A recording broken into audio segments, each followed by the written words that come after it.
Did you finally finish your breakfast? Weirdo. The next book,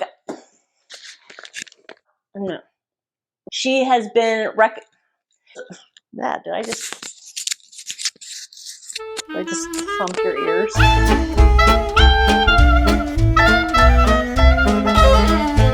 Hello and welcome to another video. My name is Heather and as always I'm reading with a vengeance and I hope you are too. There's really no life update for you. I have just been plugging along at the bookstore in my new position as assistant manager and I'm really loving it. We had a trying week recently where we did the annual inventory that we do. That was a week. But in general, I absolutely love my job. I love the people I work with. I love the people that I come into contact with every day. I love being surrounded by books all the time and talking about books all the time and having access to books all of the time. Living the dream. How is everybody else doing? I hope all of you are doing very, very well. We are winding down the summer. I hope everybody is continuing to have a good summer. I love summer. Summer is my favorite season of the year. But for me, I feel like at the end of each season, I'm ready for the next season. So I love fall as well. Winter, I like a little bit more now that I am not up in the New England area.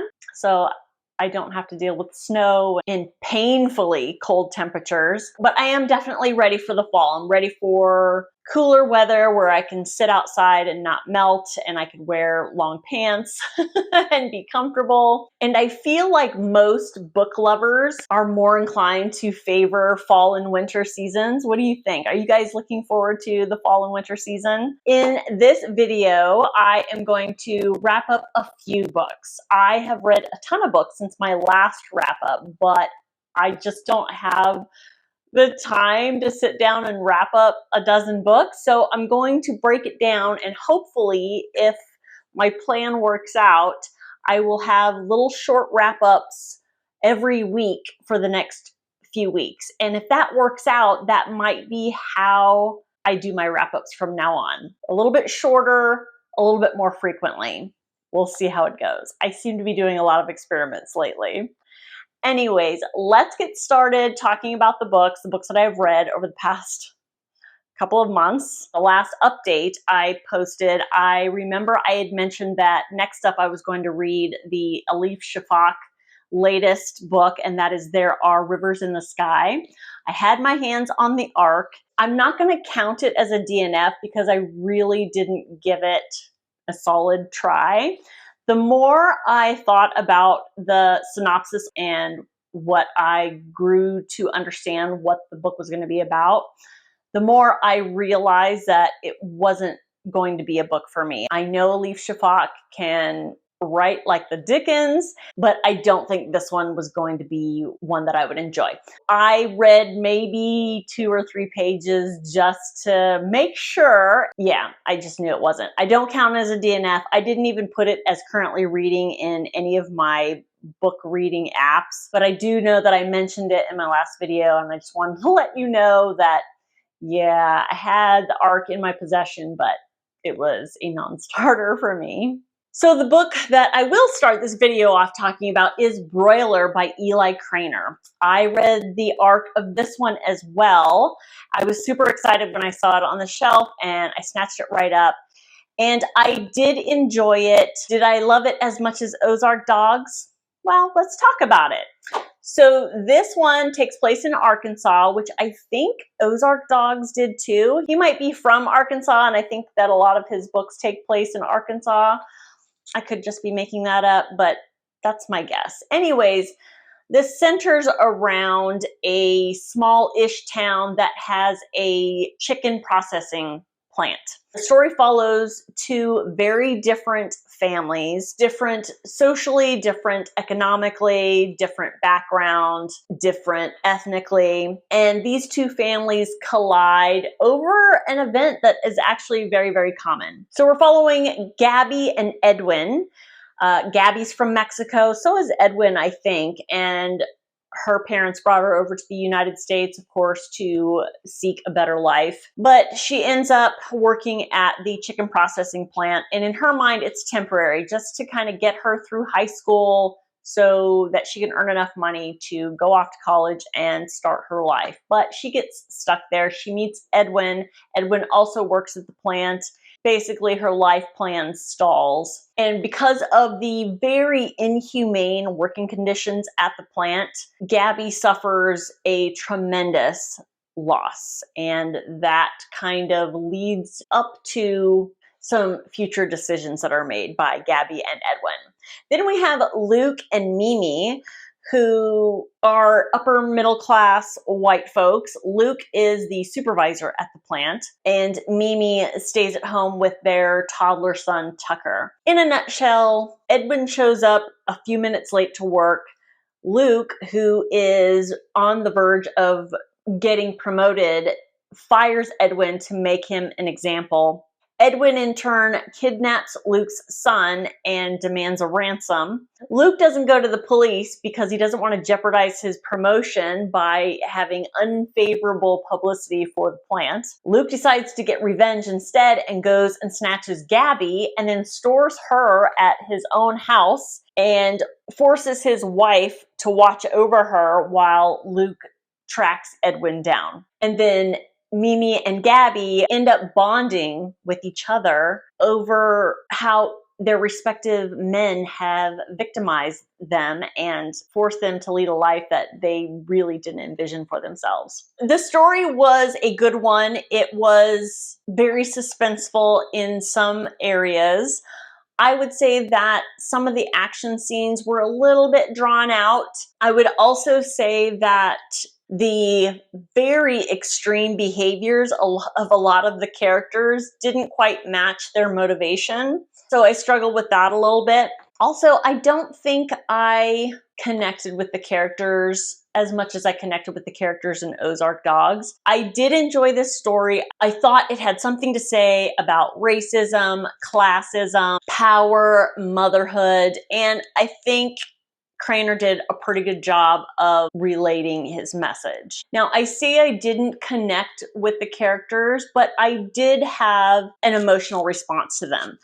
Edwin made me angry. I felt sorry for Gabby. Mimi was weak. Luke was callous. The chicken plant made me sad, but they all had purpose to the story.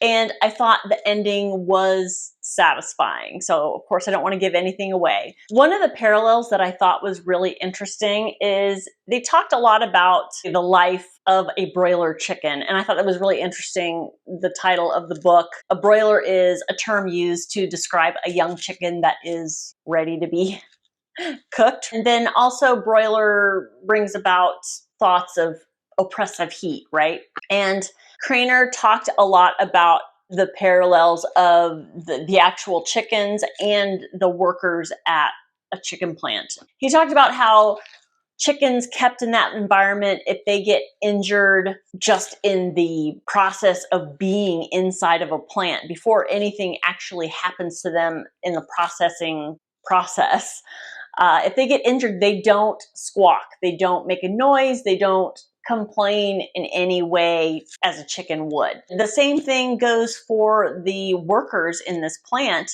They work in these terrible conditions that nobody talks about because this is a job that they need to feed their families, if not themselves. And there are plenty of people who need the job. And the powers that be think nothing of letting go workers who would say anything in complaint about the conditions that they work in and just hire somebody else. It's that easy. And one of the characters in the story says, when you don't have a voice, what is the point? And I thought that was a very strong message of this book. Another strong message of this book is the strength and power of women just when they work together. This book had a lot of positives. I think what's unfortunate for me is sometimes I hold up one book to another of the same author, and I really shouldn't compare. But nevertheless, I did love it, and I will continue to read Eli Craner's work. The next book I read was Small Town Horror by Ronald Malfi. I was also super excited to read this one because the one other book, here I go again comparing books. I could already tell how this is going to go, as I'm sure you could tell how this is going to go. The only other book I read by Ronald Malfi was Black Mouth, and I loved that book. I thought it was great. I thought it was very similar to Stephen King's It without copycatting or anything like that. I loved it.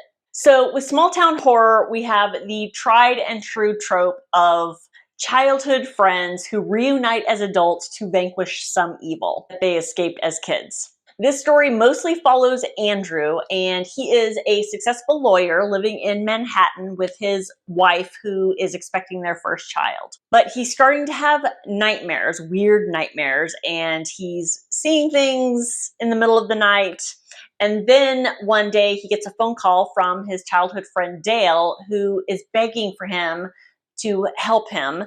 And in doing so, Andrew would need to go back to his hometown, which he has sworn he would never do. Dale begs him, and so he goes. He lies to his wife about where he goes, which kind of irritated me because there really wasn't any solid reason why he would need to do that.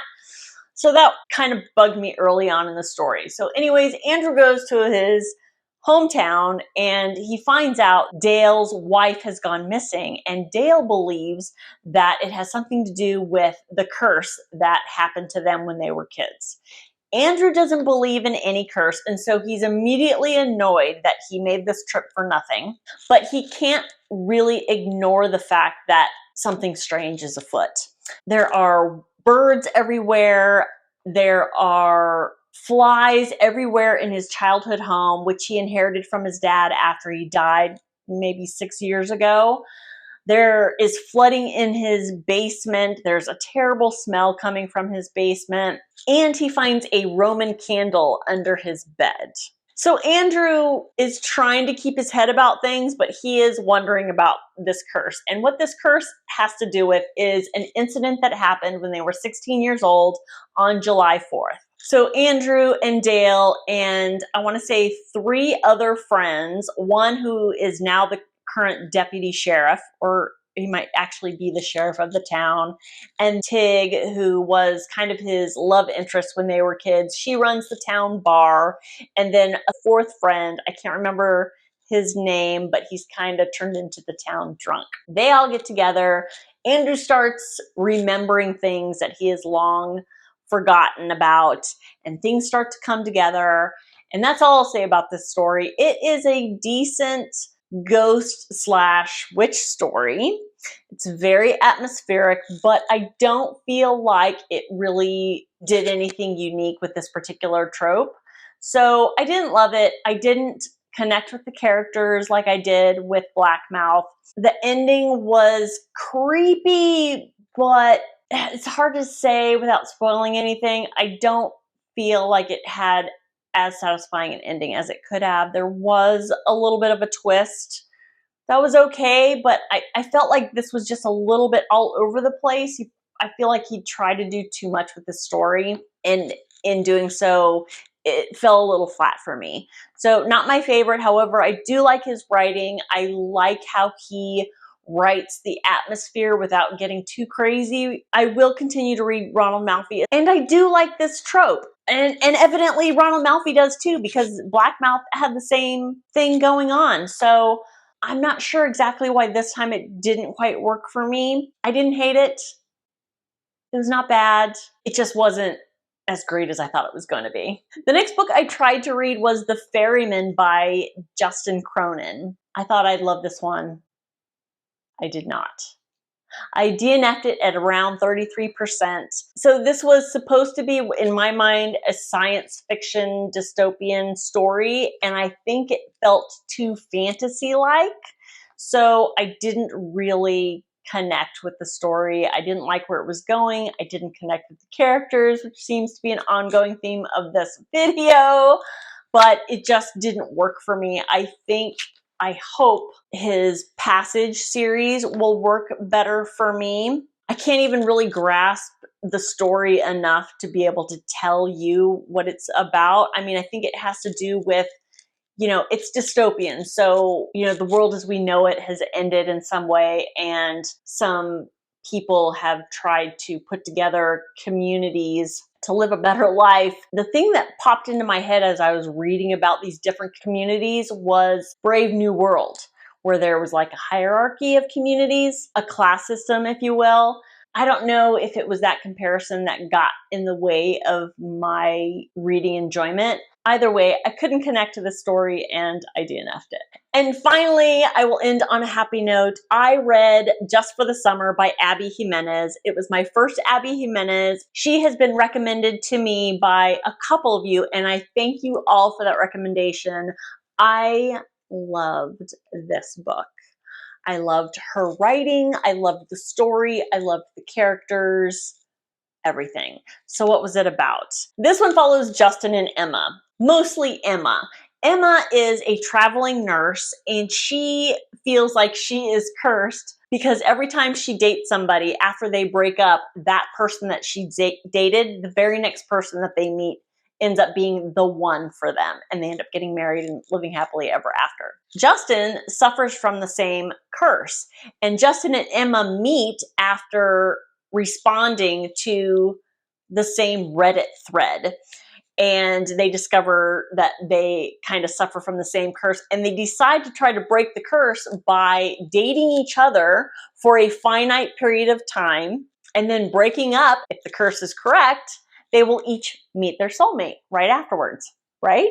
Easy peasy. Of course, things go awry when they develop feelings for each other. Now, this is classified as a romance, but there is so much more to this book than the romance. And it does not have the predictable ending that your standard romance has. There are some sweet, funny, lighthearted moments, but there are also some pretty tough, hard-hitting issues that the story tackles and does in a really good way without feeling heavy. So Emma has a very complicated relationship with her narcissistic absentee mother, and it is depicted very realistically. Justin, on the other hand, when his father died a few years ago, his mother, in a state of grief, commits a crime of fraud and has to go to prison, leaving Justin to raise his 3 younger siblings. So they both have these issues. And the thing that I really, truly loved about this romance is they are attracted to each other, and they do seem to be developing some pretty serious, strong feelings towards each other, but they each have their own solid ideas of what they want their lives to be like, what they want out of life, and what they want from the relationships they have. And they're open and honest, and they communicate to each other about those things.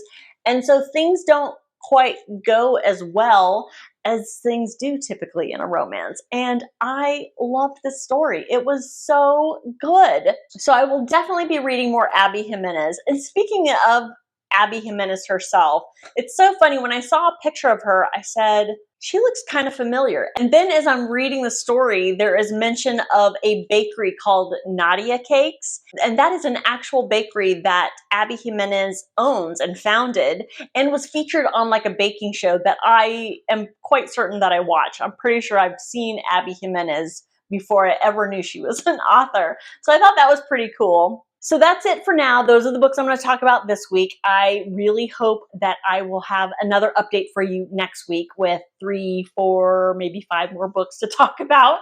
What books have you guys been reading and loving? I would love to know. Have you read any of these books? What did you think about them? I would love to hear your thoughts on the books you've been reading, the books that I read, either way down below, or you could just say hi. As always, thank you so much for watching, and I'll see you all next time. Bye.